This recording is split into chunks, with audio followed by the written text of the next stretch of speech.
ভারতের সঙ্গে বাংলাদেশের আন্তর্জাতিক নদীর পানির ন্যায্য হিস্সার দাবিতে এবং উদ্দেশ্য প্রণোদিতভাবে ডম্বুর ও গজলডোবা বাঁধ খুলে আকস্মিক বন্যা সৃষ্টির প্রতিবাদে ঢাকা বিশ্ববিদ্যালয়ে বিক্ষোভ সমাবেশ অনুষ্ঠিত হয়েছে। রাজু ভাস্কর্যের পাদদেশে ঢাকা বিশ্ববিদ্যালয়ের সাধারণ শিক্ষার্থীর ব্যানারে এই সমাবেশ হয়। সমাবেশ শেষে মিছিল নিয়ে ভিসি চত্বর ঘুরে পুনরায় রাজু ভাস্কর্যে এসে কর্মসূচি শেষ হয়। মিছিলে তারা দিল্লি না ঢাকা, ঢাকা ঢাকা স্লোগান দেন। কর্মসূচিতে অংশ নিয়ে বৈষম্য বিরোধী ছাত্র আন্দোলনের সমন্বয়ক ও সমাজবিজ্ঞান বিভাগের হাসিব আল ইসলাম বলেন, ভারত আগ্রাসনের বিরুদ্ধে শহীদ আবরার আওয়াজ তুলেছিল, তাকে ফ্যাসিস্ট হাসিনার হাতে জীবন দিতে হয়েছে। জনগণ থেকে বিচ্ছিন্ন ভোট চুর আওয়ামী লীগ দিল্লিকে প্রভু বানিয়েছিল। এখন সরকার রক্তের বিনিময়ে অর্জিত ছাত্র জনতার সরকার। দিল্লির আধিপত্য আগ্রাসন ভুলে যান, ফ্যাসিস্ট হাসিনার সময় শেষ হয়েছে।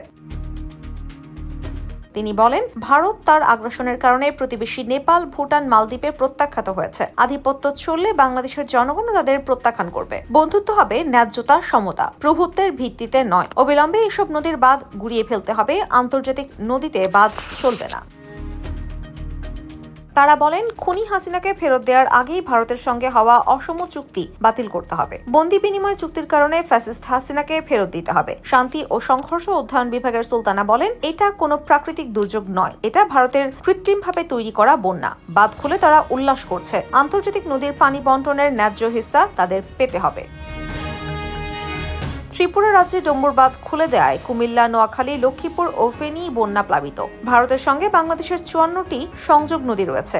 এর দৃষ্টিতে তারা বাদ দিয়েছে। আন্তর্জাতিক নদীতে তারা বাদ দিয়েছে। আধিপত্যবাদী ভারতের গ্রীষ্ম মৌসুমে বাঁধ বন্ধ করে রাখায় তারা পানি পান না, কৃষকের ফসল ফলাতে পারেন না। আর বর্ষা মৌসুমে বাঁধের কারণে পানিতে ডুবে মরতে হয়। এই দ্বিমুখী নীতি চান না তারা। এবি জুবায়ের বলেন, তারা ভারতের সঙ্গে বন্ধুত্ব চান, প্রভুত্ব নয়। স্বৈরাচার খুনি হাসিনার ভারতের পা ছাটা কূটনীতির কারণে তারা এতদিন আধিপত্য চালিয়েছে। খুনি হাসিনাকে ছাত্র জনতা লাল কার্ড দেখিয়েছে। ভারতের আধিপত্যকেও তারা লাল কার্ড দেখাবে।